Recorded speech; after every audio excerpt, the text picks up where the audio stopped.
Onion oil இந்த வெயில் காலத்துக்கு பயங்கரமாக எவ்வளோ தலைக்கு குளித்தாலும் எவ்வளோ ரெஃப்ரெஷிங்காக தலைக்கு குளித்தாலும் தலை பயங்கரமாக இப்பெடுக்குது அரிப்பெடுக்குது. நல்லா சிக்கெடுத்து தூக்கி ஏற்றி கொண்டையை போட்டிருந்தாலும் அந்த கொண்டைக்குள்ளே அரிக்குது இல்லையா? ஸோ இந்த ஆனியன் ஆயில் வாங்கி யூஸ் பண்ணுங்கள். இப்பெடுக்கிறது, அரிப்பெடுக்கிறது, தலையில் ஸ்மெல்லு நாற்றம் வர்றது, இது எல்லாமே சரியாக போயிடும். ஏன்னா பயங்கர ஃப்ராக்ரண்ட் ஃபுல்லாக இருக்கும் இந்த ஆயிலு. இச்சிங் எல்லாம் ஸ்டாப் பண்ணிடும். இது ஆனியன் ஷாம்பு.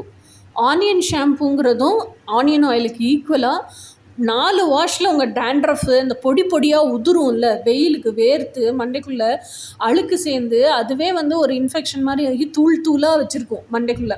அந்த பொடி பொடியாக இருக்கிற உதிர்றது எல்லாமே சரி பண்ணிடும். 4 வாஷில் கேரண்டீட் ரிசல்ட்டு. உங்களுக்கு அந்த பொடியெல்லாம் போயிடும், இன்ஃபெக்ஷன் எல்லாம் சரியாயிடும். அதுக்கப்புறம் உங்களுக்கு அரிப்பு, அந்த நச்சு நச்சுன்னு ஒரு தலையெல்லாம் சீவிருப்போம், சீவின தலைக்குள்ளே அரிக்கும், அதெல்லாமே ஸ்டாப் பண்ணிடும். அதுக்கப்புறம் தலையும் வேர்த்து வேர்த்து பயங்கரமாக ஸ்டிங்கியாக இருக்கும். இந்த ஷாம்பு நல்ல ஃப்ராக்ரண்ட் ஃபுல்லாக இருக்கனால நீங்கள் தலை குளிச்சுட்டு வந்தாலே நல்ல ரெஃப்ரெஷிங்காக இருக்கிறதுனாலையும், இந்த shampoo and onion oil combination சூப்பராக ஒர்க் பண்ணுறதுனாலையும் என்ன ஆகும்னா, நீங்கள் தலை குளிச்சுட்டு வந்தோடனே நல்ல தலையெல்லாம் காய வச்சுட்டு ஆனியன் ஆயில் தேய்ச்சிங்கன்னா அவ்வளோ ஃப்ராக்ரண்ட் ஃபுல்லாக இருக்கும். இச்சிங் எல்லாம் ஸ்டாப் ஆயிடும்.